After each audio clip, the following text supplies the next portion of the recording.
All right. Good morning. We are live.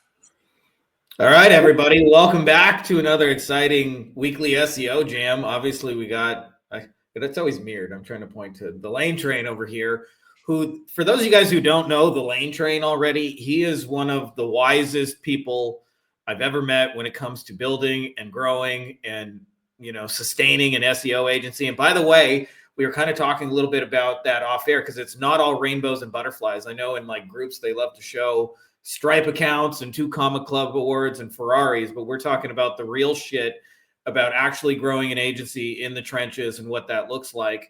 So, firstly, Lane, you and I were talking a little bit about off air, kind of our own version of the formula, but I'd love to hear your take on it. Like, if you're going to build an SEO agency and you're going to be successful for the long term, it in my mind is one of the hardest agency types to scale because it has the most amount of moving pieces. Like when I think about like those of you guys out there doing database reactivation, you might just have one little thing you got to get access to and a couple of emails or text messages you're going to send. But with SEO, there's so much to it, and this creates a great complexity. Which I also kind of think like I'd love your take on this as well. I feel like the flip side of that is it also keeps a lot of people out like long term because it's actually hard. And so it's even though it has a low barrier to entry, it has a very difficult barrier to have staying power in it. So anyways, I would love to hear firstly and foremost kind of a little bit about your recipe for how you do this thing and kind of what our other agency owner folks out there can take. Yeah. So thanks for the really nice comments here to open us up. I appreciate it very much. And right back at you. For those of you who are watching and listening, I just got back from Mexico, went to visit Frankie and his wife Ilka and family and some great people. And Frankie's just a real, I call him I don't even think I can tell you, I look at you like the mad genius. He's always got a cool t-shirt on that kind of displays his genius. But we love jamming together about SEO. I hope you guys that are listening, watching, just get some great value out of today's session. We're talking, I think, correct me if I'm wrong, Frankie, but like the 50,000, 60,000 foot view of building kind of like your recipe. Large rocks, right? Yeah. Large rocks. We're not going to get into the minutia. Yeah. All right. So large rock number one is pick a niche. Highly recommend it. Much credit to Josh Nelson for this. Like when I started my agency back in 2010, just didn't have any like mentor coaching consulting. Can I just say that like shit like that didn't even exist when you and I were starting this? Yeah, exactly. So I just kind of just opened up an agency and we did websites and SEO because everyone that we built a website for said, hey, can you get us, like, we need to get this found by our customers, our prospects and all that. So going back to 2010, 2011, we were a web and SEO agency, a generalist agency. And if I were to go back and do it all over again, I would pick a niche, an industry, maybe a sub industry or a niche within an industry. But that would be big rock number one. Big rock number two would choose your model. Meaning, are you going to build the entire fulfillment team inside your company, your agency, or are you going to outsource fulfillment of SEO to a white label agency like ours, a Quantum agency? Back when I started, white label was a very unknown kind of netherworld. There was a few companies out there kind of doing it. And I had a hard time with quality. That was my biggest gripe, if you will. Consistency and quality, and consistency led to lack of consistency led to a lack of predictability in our fulfillment and therefore in our customer experience. So I decided to insource all of our fulfillment and built 2 offshore teams. Today I have one in India and one in the Philippines.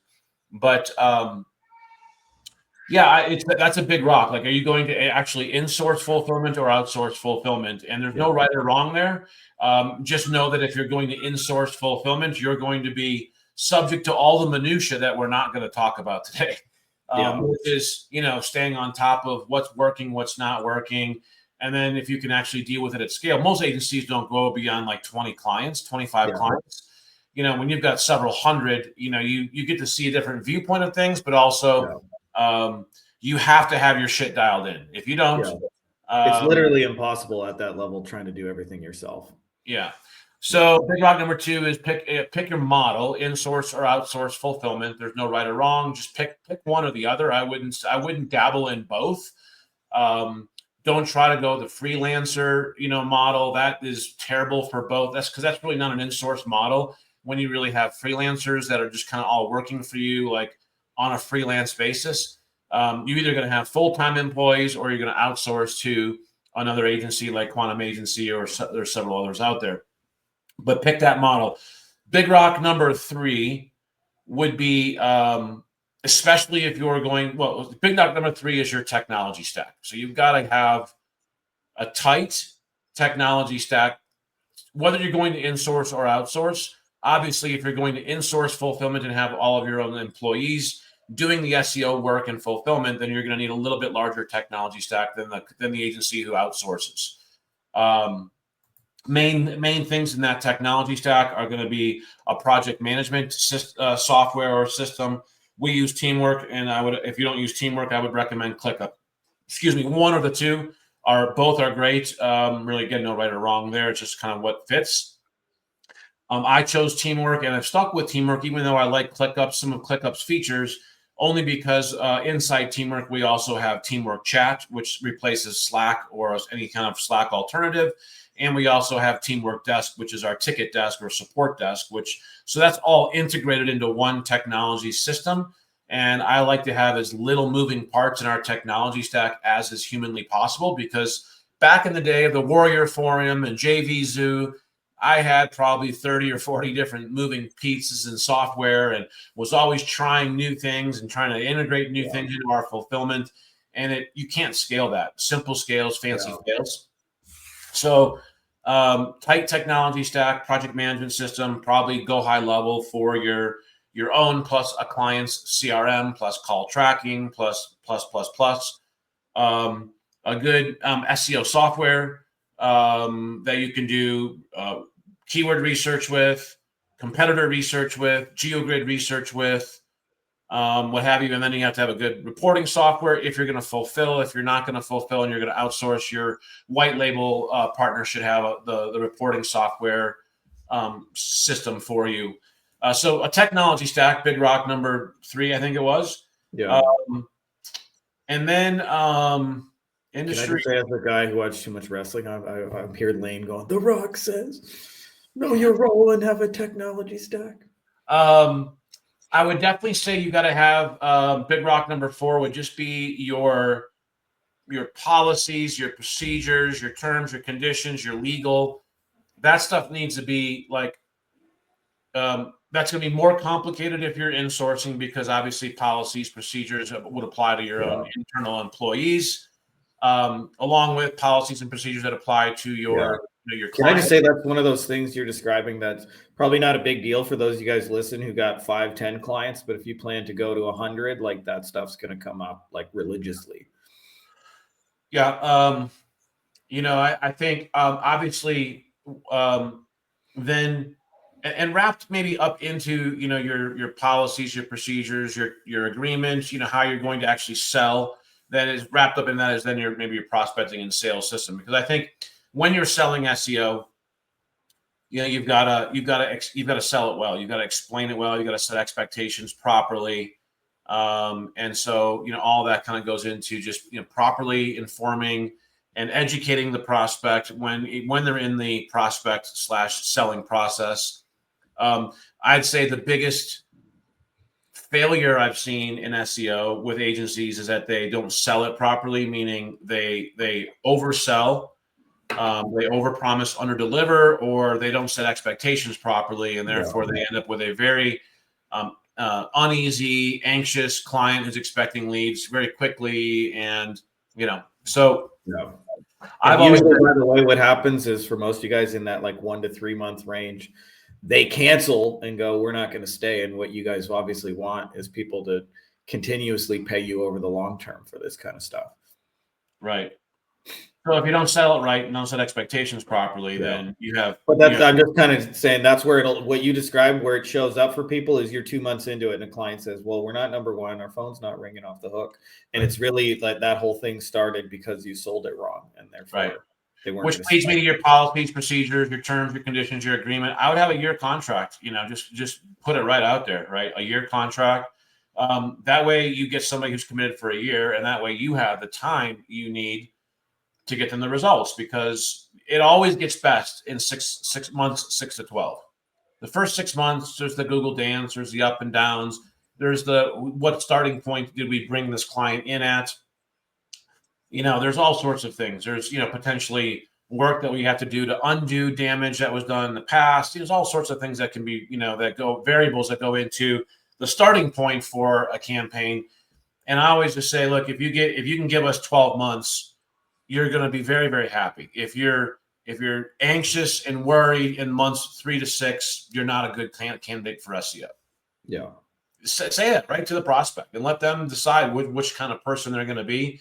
And then you don't want to be the savior where people are expecting overnight miracles, because if that's the frame they come in, you're just going to end up with pissed off people who cancel, who spread negative reputation about you throughout your industry and things like that. And what you want is people who come in kind of sober, and you almost want to be, like to Lane's point, willing to lose a sale over it, where if they think like, I'm going to hire you for SEO and 7 days from now, like it's going to be raining leads that I desperately needed, you actually need to be willing to walk away from people like that and say, hey, that's just not what this is. The way I presented that would be, look, the whole, if we were to boil SEO down to like, what is the process of SEO? What is the game of SEO? What is the art of SEO? If someone asks that, or you were to try to explain to somebody, I'd say in very, very simple terms, it's the process of building authority such that your authority surpasses that of your competition, or at least the vast majority of your competition, where you show up on page 1. Yeah. It's the process of building authority. It's a process. It's not an event. And in building authority, it's also somewhat subjective. Like, I'm not the one here pulling the levers back in the Google algorithm saying, okay, it's month 6. We've now got, it's time to turn on the authority, because the client will cancel if they like. So I'm saying this right to the prospect. Like, I'm not in control of this. We're here to build your authority. There's a process and there's a science to doing that. But exactly when the algorithm begins to recognize you as one of the top 2 to 3 authorities in your marketplace is not determined by me, right? That can be so you have to be committed to this for at least a year, if not 2 years, to really reap the benefits of this. And it will be substantial once we get you there, but you must be committed for at least a year. If you're not, then we're just not a good candidate, because you'll be too anxious, and we won't have the time to have the process play out of building your authority. And we're not going to come in and do the kinds of things that try to game the algorithm to make quick wins, because those attempts, those types of tactics typically backfire. And that's just not how we do things. We have a very proven process to build your authority and make you the number one authority and recognized expert in your marketplace. But we need 1 to 2 years to do that. Then shut up and then let them see what they say. Yeah. If they don't want to come in the door sober, by the way, then you should probably send them punch drunk to someone else. Exactly. Because churn is a real momentum killer. Those clients that don't fit into that don't say, no, we're good. We're committed for a year. Okay, great. Here's your 12-month contract, right? No problem. Like if they don't want to sign the 12-month agreement to do SEO, then either you haven't done your job in educating them enough and establishing yourself as the expert that's going to solve the problem, or they just still have a trust gap that you have to gap. Yeah. Like, you have to fill that gap, because there's still some trust there. Because once they're committed for 12 to 24 months and they recognize you as the expert, the 12-month agreement should be a formality. Just visual went off for me. I don't know if our viewers are seeing the same. Yeah. But I just wanted to kind of add a little bit to that I don't think this is a thing that's talked about enough, especially in like the beginner circles of running an agency. And it's something I wish I knew years ago. Like I look back when I started in 2007, it was kind of funny to me, but like people actually didn't know an SEO person and I was in demand. Like they would say, hey, do you know an SEO person? And the company would say no. And so I was like in the first year and a half, I had it kind of easy, like where people just passed me around because they, holy crap, I know an SEO guy. It was such a rare thing. Yeah. And give it 2 years and marketers had ruined it and messaged a million people. And that still continues to this day. And the reason I talk about that is some of the real pros who like really do this at a high level. I think of Seth Price, who we've had on the show. Seth and I have talked about it where he gets a lot of his business from conferences and old-fashioned networking. And he, is very, very strategic about getting himself in the top rooms with all the guys who are top spenders. And he described to me that his front end SEO was a 2-year sales cycle. So he said, the first time I see somebody at a conference, we just shake hands. We have a little talk. He said, the second time, it's more like bumping into a familiar friend. It's like, hey, I know you. What have you been up to, man? And he says, by the third or fourth time, we're like old college buddies that, like have known each other forever. And he said, I look at it like, I'm paraphrasing Seth, of course, but, I look at it like SEO is a replacement offer. Before they can hire me, they have to be unsatisfied with their existing provider and willing to make a switch. So I know that I have to continuously stay in front of them for as long as 2 years on average till they're ready to make that switch. But the flip side of that is when he gets them in the door, they're prepared to sign a 1-year contract. They're prepared to stay. They know he's not just a fly-by-night organization. And I compare this to the attitude of a lot of the beginners who message me and say, like, what's the one message I can send so I have a client by tomorrow morning? And you're probably not going to get a sober client in the door by tomorrow morning who's like rushing and desperate into it. And so I don't think enough people understand that pre-sale cycle determines a lot of how they show up in the door. And this is why I'm so big, and as you are as well, on like inbound over outbound, because if you get an outbound lead that's 3 out of 10 on the idea of working together, chances are they're going to be pretty fucking desperate. Unless you just happen to perfectly send a message at the exact moment they were unhappy with their SEO agency. Now they're looking for a change. But chances are you probably didn't show up on the doorstep at the right time. You were talking to somebody who's desperate. So to me, I don't think enough people understand how much pre-sales there is to an SEO service done at scale. And if you do it right, what happens is, to your point, is that like it's a lot easier to onboard and get 1-year contracts with somebody who's seen you for a year and met you 4 times than it is with somebody who just got an email from you this morning. But it makes such a deal of difference in terms of their trust in the process, because they just get really antsy and anxious, and they've had nothing but bad experiences with it, usually more often than not. And a lot of SE agencies don't fulfill. So I just wanted to kind of add that, because I think that's one of those advanced things that nobody talks about, but like how long the actual sales cycle is. I'm not saying you guys can't do it faster than 2 years. Like if you engage with this process, you'll meet people that are ready to go in the next week. But having said that, like so many people are trying to shortcut it. It's almost like like weight loss pills, where somebody's looking for the quick fix instead of just, exercise for a year and eat right. And you do that, you're like pretty much guaranteed to be in shape. Right. So sure. I just want to kind of rant on that, just because I feel like nobody talks about that in our space. And I don't know what your experience is with that, but there's a reason why you put out, for example, so much SEO content, because you want people coming in the door sober by the time they're there. For sure. Yeah. What's and the other thing that we talk about, coming back to policies, procedures, contract agreement. I know Jock teaches a 12-month contract or agreement with a 30-day notice of cancellation. I put out a post on my profile maybe 2 days ago asking agencies, hey, what's your cancellation policy? Do you have one? Do you enforce it? And it was interesting to see, the feedback that I got. I would say the vast majority of agencies responded with a 30-day notice of cancellation was what they had in place in their agency. Now, I don't know if these were SEO agencies, PPC agencies, probably a mix. Vast majority were 30 days. Some were a little bit longer. Some had none, which surprised me, or just let the client cancel whenever they want. My recommendation is this. You're building a company, not some fly-by-night organization. At least I would think that's what you want to do, is build a company. Yeah. Okay. If you're building a company, you're always building a company from a certain standpoint that you're going to look at. It's always up for sale, right? I think when you're building a company if you build it from the mindset of like, I'm going to build this company for one day potentially selling it. Maybe I hand it off to my kids or a family member. Maybe I sell it. But if you build it from that standpoint, you're going to put things in place that are necessary to build a company to sell it. You can't sell a company that's built on quicksand. Okay. Yeah.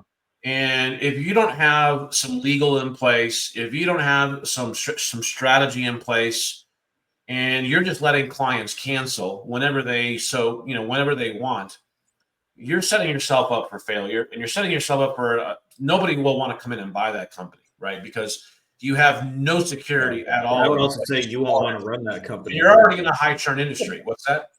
I said, and you also won't want to run that company personally. I would add that. Well, there's just lots of stress then, right? If you don't have anything in place. So, whether you have a 12-month agreement that really is a 12-month contract, or you at least get them committed to 12 months, but then give them a 30 to 60-day cancellation notice, I would absolutely not recommend having anything less than 30 days. Here's a couple of reasons why. And this is just experience, okay? Number one, when a client cancels on you today, do you have work to do still? Yeah, of course. Yeah. I know we do. Like, we don't just like drop. Like, even if we get the termination notice today, we have to go in and cancel subscriptions.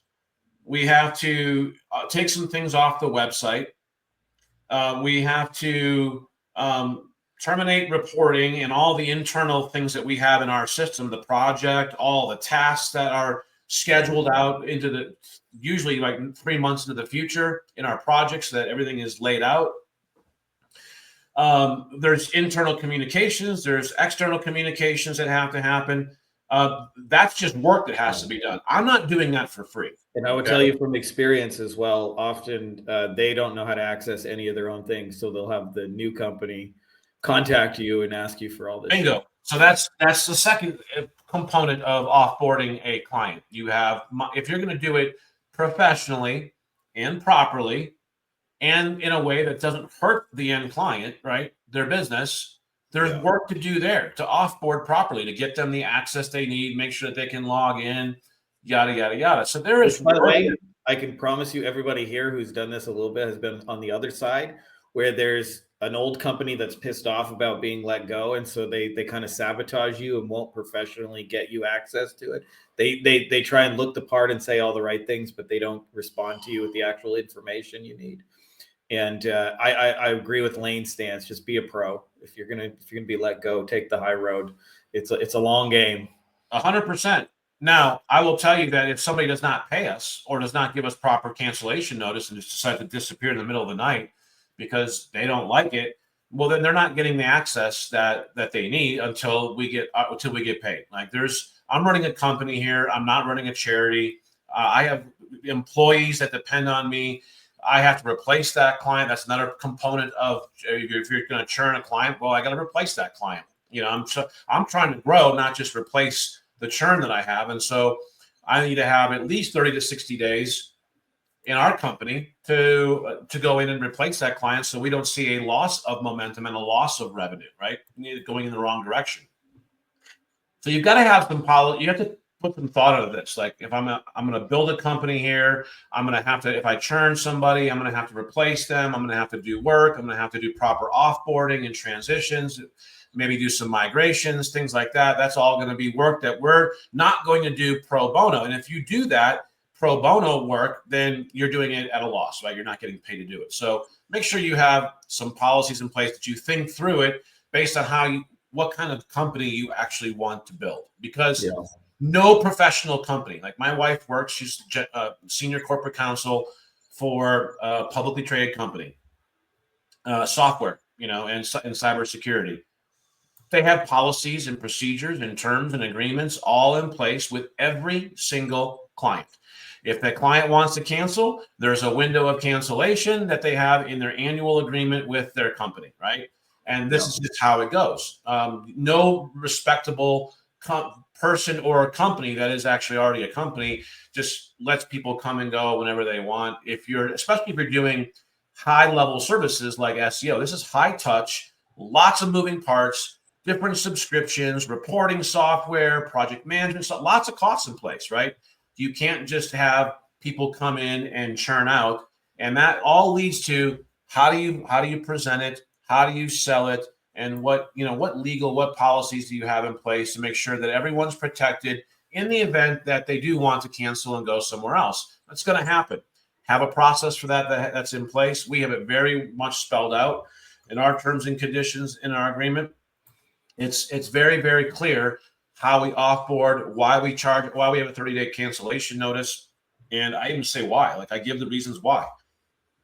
There's no reason to not have that in place. So make sure you have those big rocks in place if you're going to launch the obviously we didn't really spend a lot of time on sales, like how do you actually find the prospects. But if you're in a niche, or it's easy to find prospects once you're in a niche, like it's much easier once you have prospects identified. Then it's just simply a matter of approaching them in the omni-channel way that we've talked about in the past. Just hit them in every channel. I will drop in the links, Frankie. I have some unbranded case studies. I have an unbranded slide deck of how to present SEO and a video tutorial, like how to go through that slide deck. That may help in the prospecting and sales process of what we're talking about today. Can I just add a little 2 minutes, like some of the rocks, because you hit on some of the big ones, which I all agree with. As you mentioned, like, a big rock is having some sort of marketing and sales process. Like, you have to have a systematic way of getting people into the machine. And as you mentioned, that's a lot easier in a niche, however you guys want to pronounce it, where, if I'm doing this for plumbers, then I go where the plumbers already are. If I'm trying to do this for any business anywhere, you see questions about, like, well, how do I find people who want to invest in ads? How do I find people who want to do SEO? It's a lot harder to do. And then, as you mentioned, like being visible. And then I would also add, because you mentioned all the project management tools, which to you, I think is like just something you probably do automatically. But if you're going to have all your system and stuff back end organized, you need to have a systematic way to bring good people on board, to screen them, to filter them, to find people who can execute on your system. And I've always said my shortcut for that has always been, thank you, by the way. My shortcut has always been just battle test them on the thing they're going to do. Right? Like trial assignments, paid trial. So I can't speak enough to it. It's like, if I'm hiring a video editor, then I'm going to make that guy edit a video as a trial assignment. I will learn far more about him than any amount of interviews and talking and asking past clients and where do you see yourself in 5 years. I don't do any of that shit anymore. I just go, I'll give you $5-10 and go make me a video. And here's the raw files and here's my instructions. And you learn so much more about working with people. But having a systematic way to have people who can execute on your vision, which, by the way, based on your personal style and stuff, is going to be a little bit different for everybody. But, when you have those pieces, whereas you mentioned, like, you have a niche, you have a model, you have your technology stack, you're clear whether you're going to insource, outsource, you have a systematic way to get people in there. I would also throw onboarding, especially SEO, is the most complex deliverable of all the agency services. And so the more systematic you are about onboarding, the more you make that easy as can be for clients, the better it's going to be for you and for them long-term. I can't tell you the number of times you get that 70-year-old client who's like, I don't know how to access my email. What's a Google Analytics, right? So, like, getting through that hurdle and doing it like simple, easy, professionally, as easy as it can be done. And obviously SEO can be complex because sometimes you're asking for access 5, 6, 7, 8 things, depending on what you guys are doing. Then, as mentioned, all your systematic fulfillment, project management, and bringing in a team. But if you have all that in place, there's almost nothing you can't do. True that. Yeah, I think we kind of covered all the big rocks, billing, that's one of those things that's in the technology stack and also kind of in there wrapped up within the front end of your prospecting and closing onboarding process. Make sure you got billing, you want to have it set up so that you're taking credit cards automatically and it's on recurring. You don't want to be chasing the clients down to get their payment every month. Do not allow clients to pay you, manually. You can't scale that. Unless you want your life to be miserable, then allow your client to pay you. And that's probably the biggest, for me many years ago. And I think when I see agencies, sometimes the big aha is like, oh, I can actually build my agency by design to make my life simple and enjoyable. Yeah. Right. Right. I see. And the reason I say that is because I see way too many agency owners making their life miserable by choice, even though they're not like consciously choosing. Right. Yeah. So here are some areas where they consciously choose and make choices that make their life miserable because they literally empower their clients to make their life miserable. Yeah. Can I just say a lot of that to me comes from like an internal scarcity is like you think you have to take any client you can get, as where when Lane's saying you pick a niche, then you identify people within it and you become very proactive about like pursuing the clients you would want to pursue in the same way that like Lane mentioned his wife, Shannon, who, loves her AI song. I just want to throw that out there. But when we're talking about like his wife, he probably didn't just like randomly throw shit at the wall and see who wanted to marry him. He probably had eyes for her specifically and pursued her specifically. Getting clients is a lot like that. It's not just settling for anybody who will date you. It's all about like, proactively choosing who do I actually want to go steady with. And I think a lot of people, when they start with that scarcity, they're essentially willing to do anything for money for a prospect and anything they say and get bossed around. But there's a term for that. It's called an employee. And you didn't get into this to become an employee. And like you said, the big aha is when you actually really own, I'm an expert, I get to choose, I get to do this my way, then you can proactively get the kinds of people in the kinds of relationships and run them the way that works for you. That doesn't mean it's always all rainbows and butterflies. I mean, there's still challenges within that.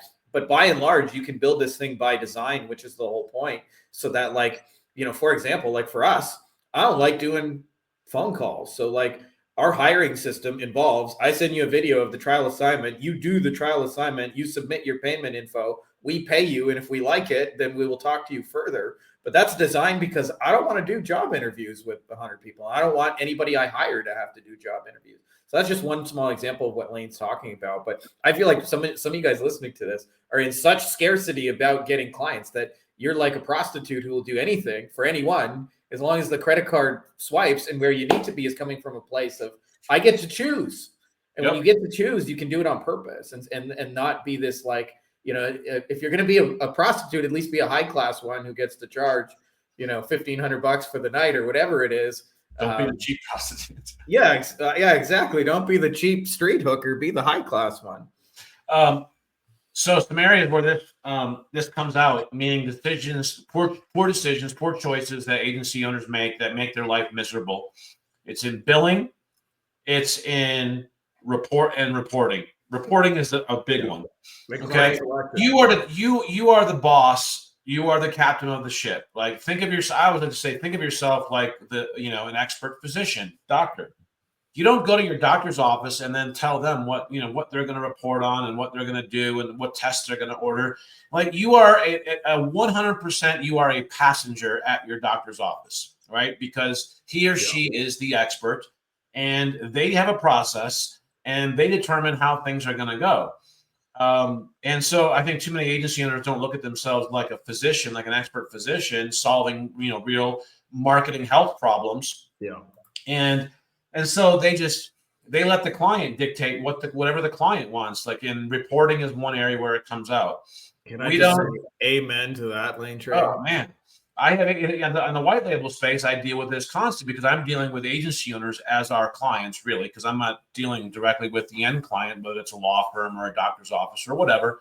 Right. And I'm talking to the agency owners and they're like, well, do you report on this? Can we get this report? Can we get that report? And I'm like, time out. Like, we're here to get results, not report on 100% of everything that we're doing. And if your clients are demanding those kinds of things, then you haven't sold them properly to begin with. You are letting the clients dictate how you drive or captain the ship. Right. Here's what we can report on. Here's how we report on it, and that there is no negotiation on this. If you don't like how we report, or you don't think that we report on enough, or whatever, that's okay. There's no right or wrong here, but then you're just not a good fit for our agency because this is what we report on. This is what the real key performing indicators are, the KPIs. and we're not going to waste your time, our time, or the staff's time that we would typically use to get results for you while trying to go do needless reporting on things that really are not KPIs. Right? That's the conversation. And either the client decides to hop on your bus or get on your ship and let you captain, or not. Yeah. But I've seen way too many agency owners, like, whatever the client wants, they're scrambling to go get it and report on it and send an email out. And I'm like, why are you doing this to yourself? You do not have to make your life so miserable. And as a white label partner, please don't make our life miserable because you aren't properly setting up expectations, and then letting the client know, this is what we do. This is what your package includes. And at one point I considered like charging a premium, or at least offering a premium reporting service that was more high touch. But I actually declined in doing that because I was like, I'm not going to make exceptions and then have a different process just for some gripey, complaining people who decide they want to pay for more, because it's ultimately, I'm still not going to, that reporting isn't going to change anything, right? That's not going to change the result. And that's what we're ultimately getting hired to do. We're not being paid to be reporters. We're being paid to get results. And so I would just have that same conversation with the prospect or client. Hey, you're not paying us to report. You're paying us to get results. Yes, we want to report, and we do report on some things that we're doing so that we're not just like doing nothing. However, it's the results that we need to focus on, and the time that we spend and what we're charging you is being focused on getting the results, doing the actual work to get the result, not reporting on all the things that we're doing. And what you're describing is this magic word that not enough people use when other people control the credit card, which is called no. And, to me, it's like a lot of times you think you have to be subservient to clients. And like you said, it's more the doctor frame. And the big fear is if you do that, you will lose clients. And in my experience, the opposite happens. I would tell you probably about, if you do this for 10 clients, one of them will just be cool because that's how they are.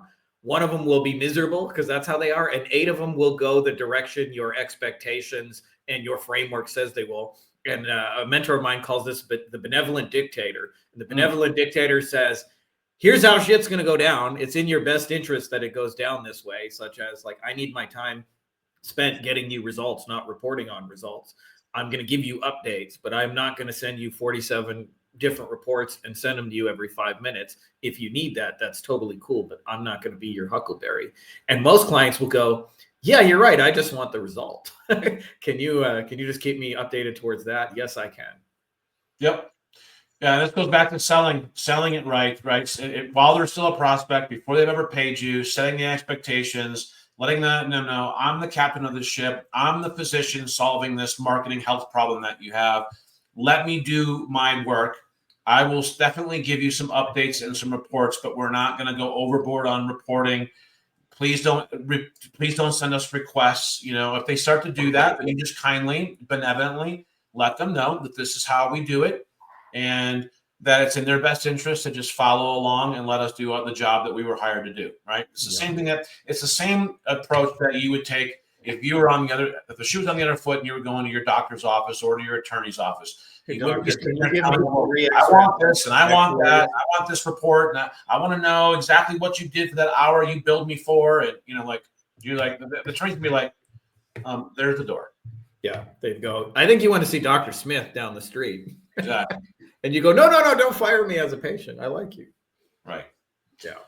Yeah. So that was a good 38 minutes on Big Rock and building an SEO. Needed, by the way. What's that? This was needed. I don't think anybody's put out the recipe in like such detail. Yeah, I mean, obviously there could be a lot more detail. We could mind map this out, but just as a discussion around the big rocks of what you got to have, what you got to put in or have in place or put in place in order to run an SEO agency. That's a pretty good summary. Yeah.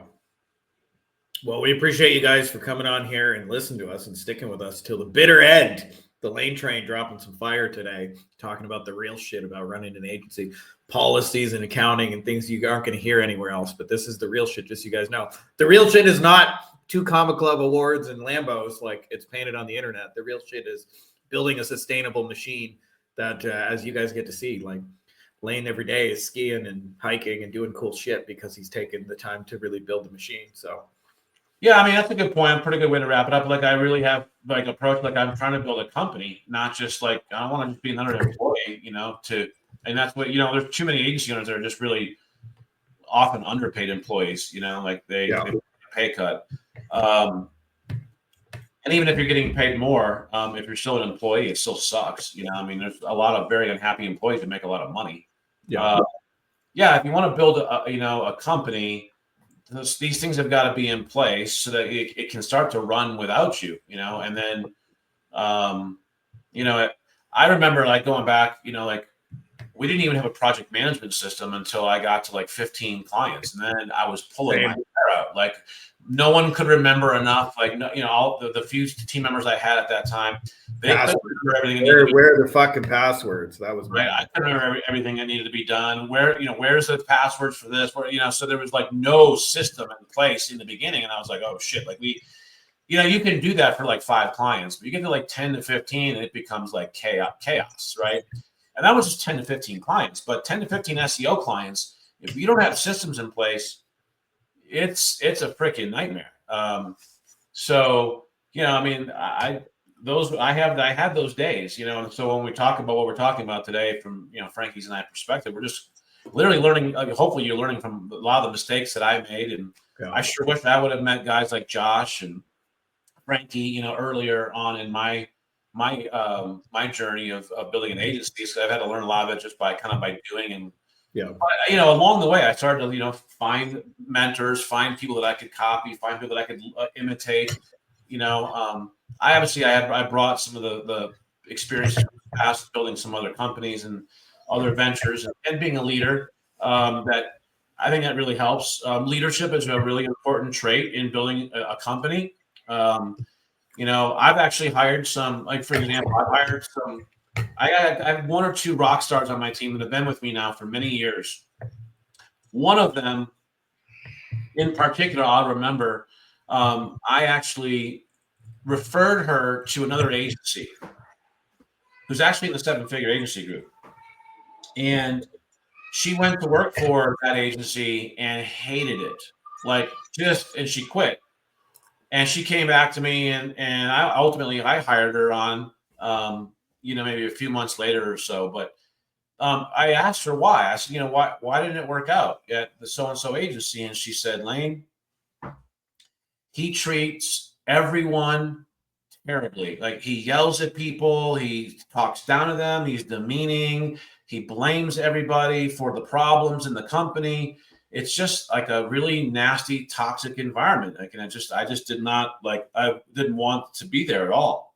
And I was like, fair enough, that's a leadership component, right? Like, you have to know how to lead people and motivate people and take responsibility. Like, I took responsibility for a couple of things in our company just the last few weeks. Like, hey, I told my whole team, like, hey, this was my responsibility. I take responsibility for it, and I'm going to help fix this, right? So I still take responsibility for things when, in my role, I fail or, miss something or just, haven't made it better. There's always a constant process of improvement and quality. So, leadership's kind of one of those intangibles. I'd say that's another big rock that we didn't talk about. But I think as I'm kind of thinking out loud here, Frankie, that's something that you definitely got to develop as a company, agency owner, CEO. And if you haven't, gotten training or you haven't been in leadership roles in the past where you've actually been able to fail and succeed, then you definitely need to seek that out, because you won't be a successful company owner if you don't learn how to lead properly. And I've seen agencies who failed or are still stuck in the same spot they were 3, 4, 5 years ago because they don't have that leadership quality or that leadership skill really in place. They try to motivate people through fear and, whatever. There's obviously, they don't take responsibility. I like to go out and ski and hike and do all the fun things, but I do take responsibility for my company. And I do dig in and get involved, when shit goes wrong, or I'm always looking for ways to make things better. Right. And so, it just be cultivating a leadership skill, and great leadership qualities is definitely one of the secret recipes that I think often goes unmissed, because people will often find themselves in the same places, 2, 3, 4 years later, and then they can't figure out why am I not growing this company?